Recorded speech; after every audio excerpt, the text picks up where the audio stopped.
ngayon, pahinga. Recover na lang. Recover and balik na naman sa next conference. Alvin, marami sa inyo na injuries later part ng series. Tingin mo ito nag-change sa outcome of the series.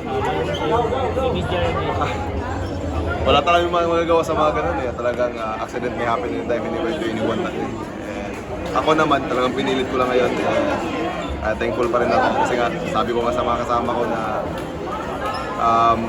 dasal muna ako kung bigyan ako sign ni Lord, maglaro kahit may iniinda, maglalaro ako sa Game 7. And yun na, napanaginipay ko, tumatakbo ako. So sabi ko, baka yun yung sign siguro. So, pero yun nga, mahirap na maglaro na may mga iniinda, may mga injuries, ayaw naman natin nun.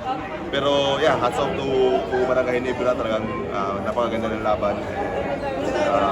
Proud ako sa team ko. Alvin Gilas. Yan, alam naman nila coach na may post-op ako eh. So, pahinga muna ako din.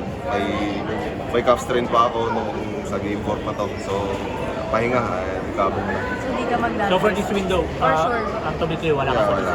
Pahinga muna ako. Siguro mga 2 months or siguro. May miss ko yung siguro first quarter ng Miss Conference yan. Kailangan ko pahinga. Kasi siguro dahil lang sa sobra na rin sa laro. Pero hindi naman ma-rason yun eh. Dapat maging healthy ka dapat. Gusto ko lang maging healthy sa next conference.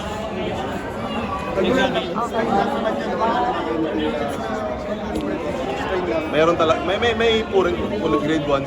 Grade 1 lang naman siya. Pero di ko nga alam, naramdaman ko na naman kanina eh. Kaya nagpasama ko sa'yo. Pero yeah, congrats to Barangay Ginebra. Proud ako sa team ko. Thanks, Alvin. Thank you. Bye nga.